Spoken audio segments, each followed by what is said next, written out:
Careful now. Boing. So cool to be playing vinyl. Took the record off the turntable. You ready for this? Welcome to Behind the Vinyl. Here's your host, Stu Jeffries. Welcome to another opportunity to educate yourself on the music you hear all the time, but lack the little details about how the song came to be. Very soon, you'll be hearing from Alex Lifeson, the highly entertaining and charismatic lead guitarist genius of Rush. Alex sheds some light on their song Limelight and how a cold Canadian winter helped the band create the hit. I do remember sitting in the control room working on this song during the day with the sun outside and all the snow. It was such a great vibe. More with Alex shortly, but first, Myles Goodwyn of April Wine has a math lesson for us and how it particularly applies to the song Roller. What a catchy intro that is. Let's grab him right away. Take him for a ride. Oh yeah. So yeah, that song I wrote after going to Vegas for the first time.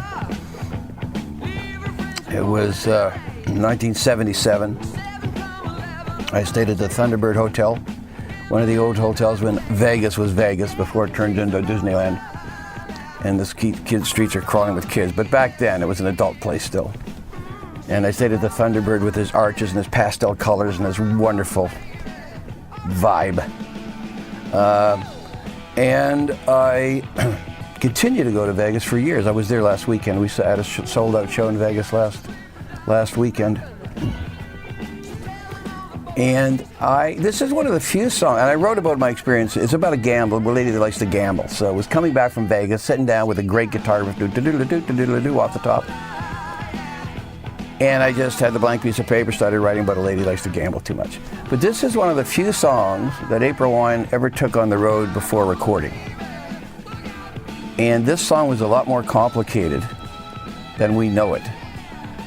There was a lot more to it. Now, if you listen to it with this in mind, it pedals a lot on the key, on that E string, that low E string. Wonderful guitar work here. We could do this with 3 guitar players. And it's all mathematical. Music is math. Here's math. I'll show you what I mean. 3 guys, 4 parts.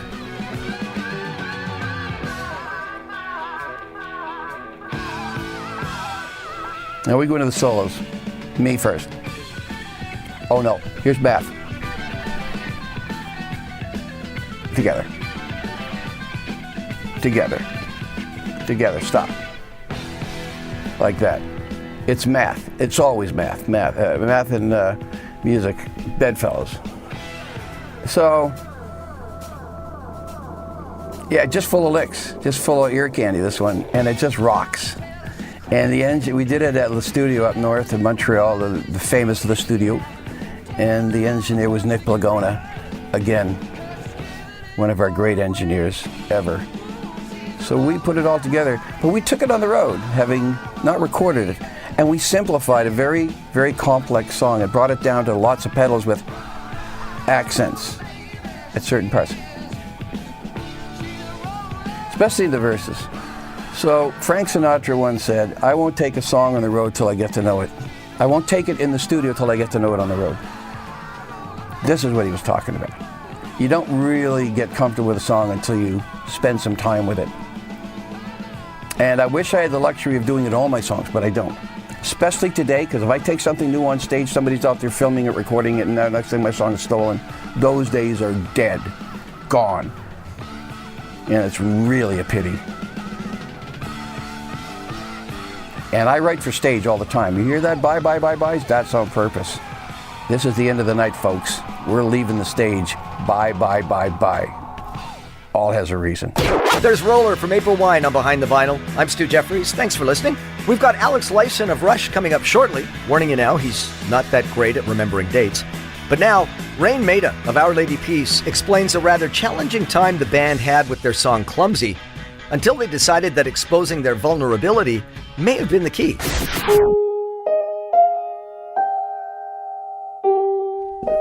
Clumsy was a bit of a beast, I remember.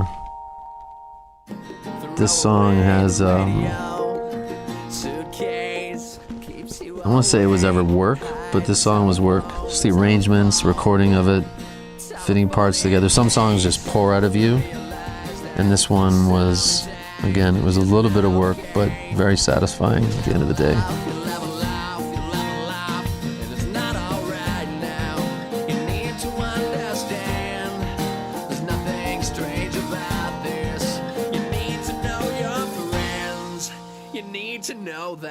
Yeah, I think, honest to God, I think the song took 3 weeks to record because we'd go back to it, tweak a part, think about it, cut it again.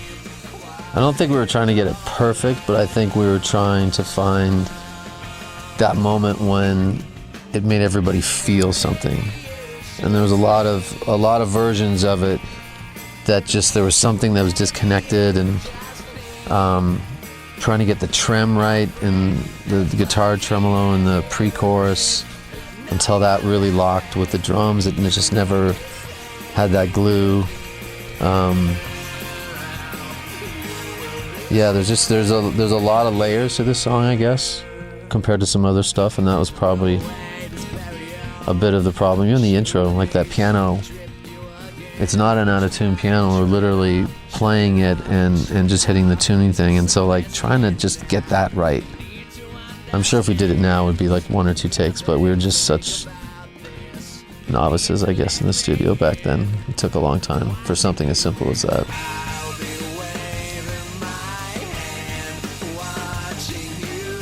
Yeah, this is the part with the tremolo. This took a while to get in time because we didn't want to use digital. We're using all analog guitar pedals and just trying to tweak it to get it in the right.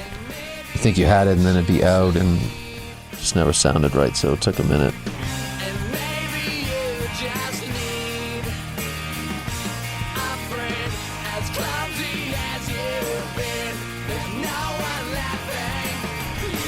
And then this part coming up, the bridge is really interesting in this song.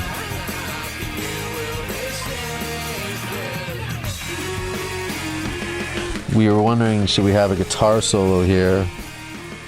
And then I started singing that part, but it didn't sound right because it just didn't have a vibe. So our producer, I remember, put a distortion on the vocal, and it was like, oh, that works. And this is my favorite part of the song.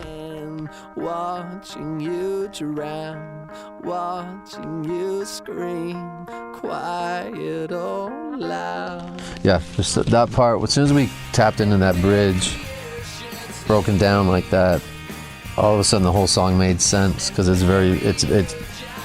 had that vulnerability that we were looking for, and just, yeah, it's kind of the last piece of the puzzle for us.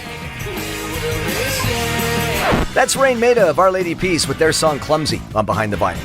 I'm Stu Jeffries, thrilled to be able to introduce a member of the holy triad known as Rush. Alex Lifeson is a true character, as you'll hear. Alex and the boys spent a winter in 1980-something recording a huge album with a massive hit you may have heard, Limelight. Hi, Alex from Rush. We're listening to Limelight from Moving Pictures, which is 40 years old now? No. Is it really? No. It feels like 40 years, but I think it's been about 30 years. No, it's been about 35 years. No, it's actually 31 years. No, is it 36 years? Anyways, it was a long time ago that we wrote this record, and this song, I think, is probably one of my favorites from it. Really enjoyed recording it. I can remember being at the studio. It was winter, a very cold winter, as they all are in Quebec. But I do remember sitting in the control room working on this song during the day with the sun outside and all the snow. And particularly the lead, but we'll come to that when that part comes. We were there we started in December of 1980, and